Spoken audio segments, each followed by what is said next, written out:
Good morning, everyone. Welcome to sunny Houston, Texas, where it's nice and warm. And I've got a brand new Glock 48 with a brand new Gideon Optic on it, and I can't wait to show it off to you. Got some laser 147 grain, and let's just do some familiarization fire and see how it goes. I love this new gun. Okay, not a great start. So, got a failure to extract and eject, and then it kind of turned into a little bit of a double feed. Not a problem. I know how to do this. I took my classes. All right, we're going to pull the mag, rack, reinsert the mag, gas it up, and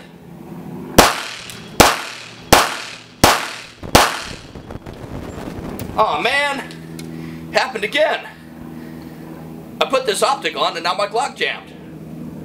Actually, I set you up, of course. I knew that was going to happen. Let me explain why, what's going on here, and how you can avoid being the guy I just was at the shooting range.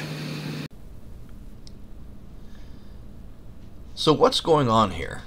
Well, our extractor is unable to move through its entire range of motion because the extractor rod behind it cannot move, cannot be pushed back and forth by the spring behind it because the screw is hitting it. The hole that goes through the right side of the slide goes all the way through to the channel that rod resides in.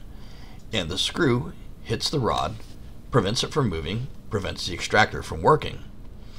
I brought out my good macro lens and took some up-close pictures, and you can see right there, that is where the screw has hit that rod, bound it up, and that's why we have an extraction problem.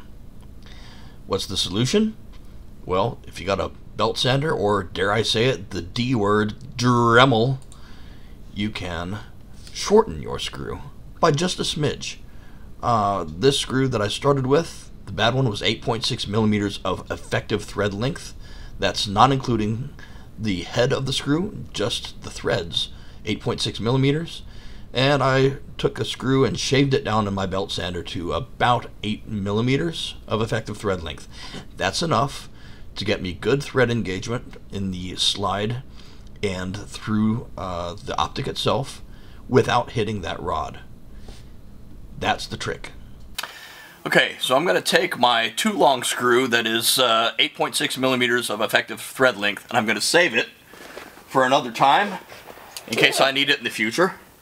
And I'm going to take my approximately 8 millimeter long screw that I trimmed down in my belt sander, and I'm going to use that on the right hand screw hole. I'm going to use some blue Loctite.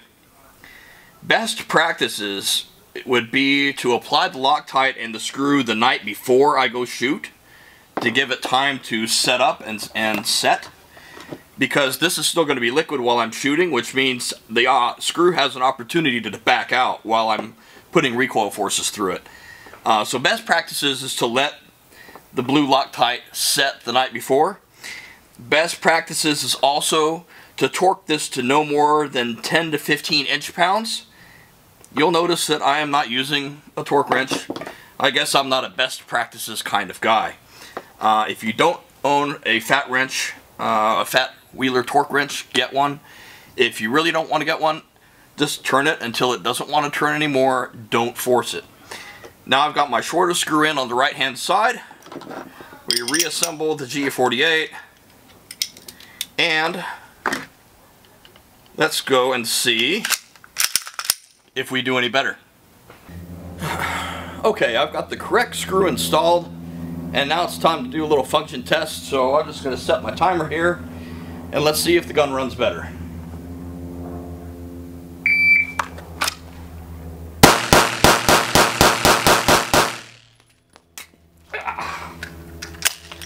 Get that reload in there.